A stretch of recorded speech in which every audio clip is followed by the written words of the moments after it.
Guest lecturers లో కొన్ని సమస్యలు ఉన్నాయి. ఆల్రెడీ కాంగ్రెస్ పార్టీ హామీ ఇచ్చింది.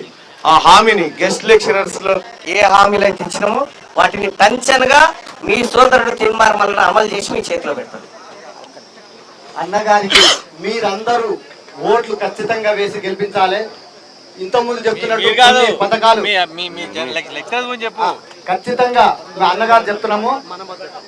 మా మద్దతు తెలపడం కోసం హైదరాబాద్ నుండి ఇక్కడి వరకు వచ్చినాము. ఎందుకోసం అంటే అన్న హైదరాబాద్ రాలేకపోతుందని చెప్పేసి మేము ఎంత ఖర్చైనా భరిస్తామని చెప్పేసి, అంటే కష్టాన్ని మన కష్టాన్ని అన్న మాటల ద్వారా ప్రతిరోజు వింటున్నాము. అన్న గొంతుకను మనం ఖచ్చితంగా శాసన మండలిలో వినిపిస్తే మనందరికీ లాభం జరుగుతుందని, అది నిరుద్యోగులకు వరంగా మారుతుందని చెప్పేసి మాత్రం నేను ఖచ్చితంగా కోరుతున్నా. నాలాంటి సాదా సీదా చిన్న చిన్న ఉద్యోగులకు కూడా భరోసా ఇచ్చేటటువంటి మల్లన్న గారికి మద్దతు తెలపడం కోసం ఇంత దూరం రావడం జరిగింది. అదేవిధంగా అన్నగారికి ఎన్నికల ఖర్చు కోసం మా సంఘం తరఫున 50,000 రూపాయలు కూడా మేము ప్రకటిస్తున్నామని చెప్పేసి చెప్పులు కూడా ఇప్పుడు అన్నగారికి ఇవ్వడం కోసం ఇంత దూరం వచ్చడం జరిగిందని ఈ అవకాశాన్ని ఇచ్చినటువంటి తీర్మాన మల్లన్న గారికి జై మల్లన్న. వీళ్ళంతా జై మల్లన్న. వివిధ జూనియర్ కాలేజీలు, డిగ్రీ కాలేజీలో పార్ట్ టైం లెక్చరర్ అంటే గెస్ట్ లెక్చరర్స్ వీళ్ళకు కేవలం 10 నెలల వేతనాలే వస్తా ఉన్నాయి. 7 నెలల వేతనాలు వస్తాయి. 7 నెలల వేతనాలు వస్తా ఉన్నాయి. దాన్ని 12 నెలలకు తీసుకుపోవాలనేది ఒక డిమాండ్. తర్వాత వీళ్ళకు రెన్యువల్ అనేది విద్యా సంవత్సరం అయిపోయిన వెంటనే వీళ్ళకి రెన్యువల్ చేసేటువంటి అంశం ఉంది. వీటన్నిటిని కూడా తప్పకుండా కాంగ్రెస్ పార్టీ ప్రభుత్వం అమలు చేస్తాం. ఇక దానికి అతేరికి పోతుంది 100%. ధన్యవాదాలు అందరికీ. ఈ 50,000 రూపాయల చెక్కును నాకు అందించినటువంటి గెస్ట్ లెక్చరర్స్ అందరికీ మరొకసారి తెలియజేస్తూ ధన్యవాదాలు తెలుపుతూ మీ ఓటును మీ చెక్కును వృధా చేయనని చెప్పి మీ అందరికి హామీ ఇస్తా ఉన్నాను.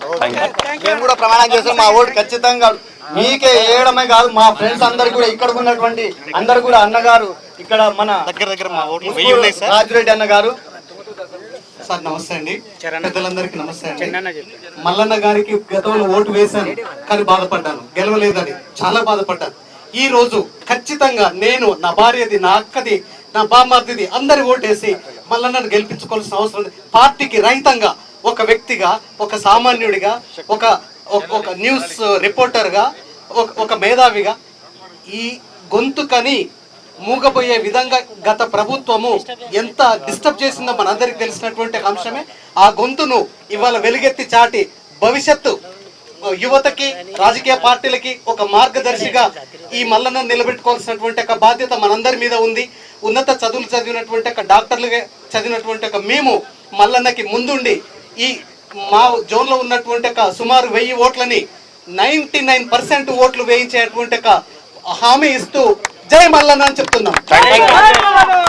ధన్యవాదాలు.